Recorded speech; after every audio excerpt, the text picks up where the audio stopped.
Welcome to the Genius Factory. Enjoy the video. You start by confirming the iPhone 16 Pro runs the latest iOS and has at least 20% battery. Plug in the USB-C cable to the phone, then connect to the SSD or to the NVMe enclosure. This direct connection is faster and simpler.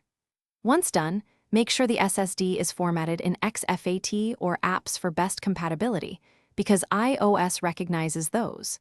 If the drive is bus-powered and large, use an adapter with power pass-through so the phone doesn't drain.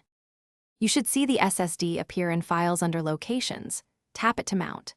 If it doesn't show, disconnect and reconnect while watching permissions prompts. Once visible, navigate folders and choose items. Use drag and drop or the share menu to copy to or from the SSD. For big video projects, transfer in smaller batches to prevent timeouts and to avoid iCloud syncing interference, because long continuous transfers can stall on mobile. Make sure you eject the drive properly from Files before unplugging. When you finish, always tap the eject icon in Files so data completes writing and the SSD is safe to remove. If the drive fails to mount, check the USB-C cable and any adapter for damage.